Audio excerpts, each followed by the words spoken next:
Ellie and Theo. Welcome to Brighton. You've got a big show tonight. It's part of a UK tour. Ellie's a singer, just in case you don't know, and Theo's the bass player. Yeah. You like visiting Brighton? Yeah, we do. A lot. Yeah, we first played here at the Haunt. No, we didn't play the Haunt. I can't remember. But the first time I remember we played here, we had a really good night out, and it's always been really good to us whenever we've come back since then. Okay, and the Dome's kind of a special kind of venue as well, isn't it? Yeah, it's compared beautiful. To maybe the sort of typical venue that you might play. Yeah, I love Concord as well on the seafront. I think we played there a couple of times. Yeah. Brighton's lovely, isn't it? Can't really go wrong. Of course. I mean, I live here, so you know. The new album came out earlier this year, Visions of a Life, the second album, follow up to the Your Love Is Cool, which was released in 2015. And I know that you were touring really hard. You were touring really basically right up to the autumn of last year, I think. And I remember speaking to Jeff, who's the guitarist with the band, who set up the band with Ellie a few years ago, that he thought it was a good time to finish because you were basically a bit knackered and you needed a bit of a break. Yeah, I mean, we toured quite extensively, even pre-album, so by the time you spoke to Jeff, I think we were kind of gagging to make some new music and start playing new tunes. He said that also you'd actually written some songs while you were on the road. Yeah, we're always trying to not necessarily write fully formed songs on the road, but just scraps of ideas, maybe. Jeff always put it quite well that it's quite hard to completely realise a song on tour. You can get the shell of things and the ideas down, but because there's no consistency to it, and always, it's always punctuated by a gig or something. It can be quite hard to get a fully idea formed. But a lot of, we always describe it as diary entry things were made and logged on while we were away, and then when we got to the rehearsal space in London, that's when we started to go through things. Okay, so how does a Wolf Alice song come about generally? Is it somebody comes up with a riff or a melody or a lyric even, and then you show it to the band, or do you work things in the studio from scratch sometimes? Combination of those things, really. It's like sometimes Ellie will come with an almost fully formed idea and we'll play it between the four of us, or sometimes there'll be a riff that everyone will be playing and everyone will be kind of jamming around a song. So we haven't got a set way yet, and I think that we haven't got one. There's no set pattern. No, not yet at least. So Don't Delete the Kisses, which is a lovely song. I think you wrote the lyrics for that, didn't you? Can you talk us through that particular song, because that's my particular favourite on the album. Yeah, I wanted something with a rolling synth and something quite cinematic and perhaps a little bit summary. And then lyrically it was kind of, I knew it was going to be a love song, but perhaps not, a kind of insecure love song. And there was quite a lot to say, so that's kind of why we did this kind of spoken word thing rather than more stereotypical melodic verse, chorus, and and it was quite a hard one to do in the studio. I think there was kind of a few versions floating about. We didn't know how synthy to take it, really. But we were really happy with it. But it worked out well. Yeah. And you must have been absolutely gagging to play new songs on tour as well, because you've been playing the songs from the first album for a couple of years. Yeah, like Ellie said, we had toured for a few years before we even got into the studio to make the first album. So when it came to playing these new songs, we did a small underplay tour around the UK and in America, and just those shows were so invigorating to have the set with new stuff in there. And obviously it was nice to revisit old songs after taking a break from touring as well. And you went to America to record the album, is that right? In Los Angeles? Yeah, it was great. It was we recorded 2 weeks at a studio called East West in Hollywood, and then the remainder was done at a place called Music Friend, which I engineered. The guy who engineered one of the engineers on the record, Carlos. It was in his garden, so there was natural light, and it was just a very nice experience. We went to Los Angeles because Justin Meldal Johnson, who produced the album, he has a young family, and it was more we were going to where he was basically.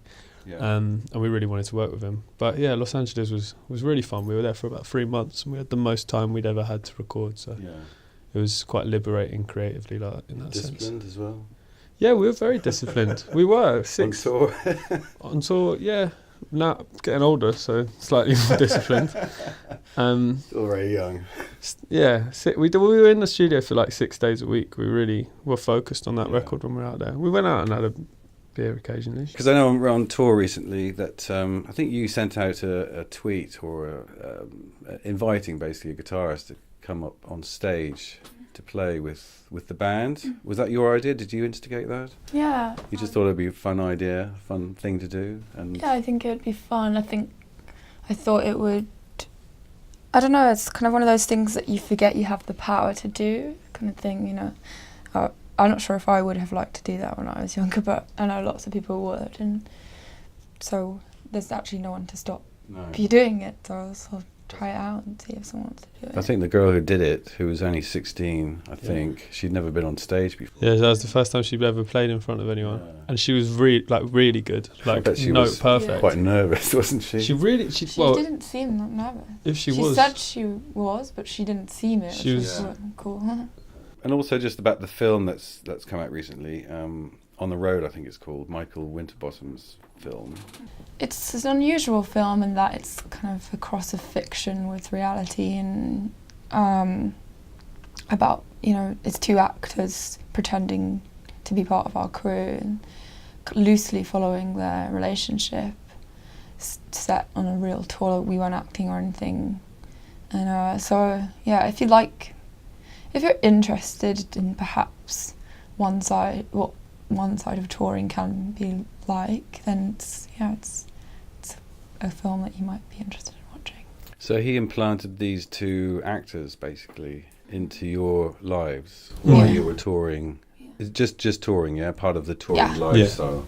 And so the cameras were everywhere, basically, or most everywhere, and they were acting while you guys were being, you know, true to yourselves, like real life. In essence, yeah, that was what it is. Yeah, that's what appealed to when he had the idea. That's what was so appealing, because that set up so different, kind of. Yeah, we didn't want like a documentary about us because, you know, we still feel relatively fresh in our career, but you know, and we've had plenty of kind of on the road things done, but it was a mixture of fiction that kind of perked our interest. Yeah. Finally, I just wanted to go back to the beginning. Obviously, I know that you started with Jeff, and you used to do open mics in London, I think it was. It was just basically you and acoustic guitar, 2 vocals, and then one day you decided, I don't want to do that anymore. Stop me if I'm wrong now. I want to have a band and I want to play electric guitars. I think I was just growing in confidence. I think it's a lot easier to tell yourself that you're just rocking up to a pub to play a few tunes, and, you know, rather than being like, I want to be in a band, so therefore I'm gonna, you know, save up some money to buy an electric guitar and an amp, and you know, meet, you know, multiple people, and, you know, try and get myself gigs booked and make a name for my band and set up a website or whatever, you know. So it was more, you know, testing the waters and seeing if, you know, this could, you know, if this felt right, and growing in confidence to say that that is what I want to do. And I think sometimes it can be quite, not embarrassing, but like, I don't know, quite hard to say like, I want to be in a band. For me, I found it hard anyway, because, you know, people, I don't know why. Well, multiple They laugh reasons. at you or say, they don't laugh at why you, are you wasting but your then time?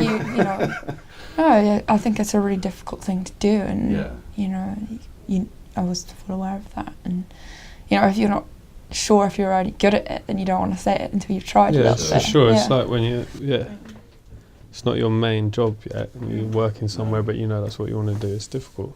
There's a great video of Fluffy, isn't it, where I think you and Jeff are playing in somebody's bedroom with an acoustic guitar, and then there's a very Theo like, exaggerated version of the course of events. Yeah. We suddenly transform into this rock and roll band. Yeah. I mean, it was a joke, but I know. but I know joke that stemmed from somewhere. Yeah, there's an idea, but it's not the full reality of it. I wish it was though. Yeah, that'd be great.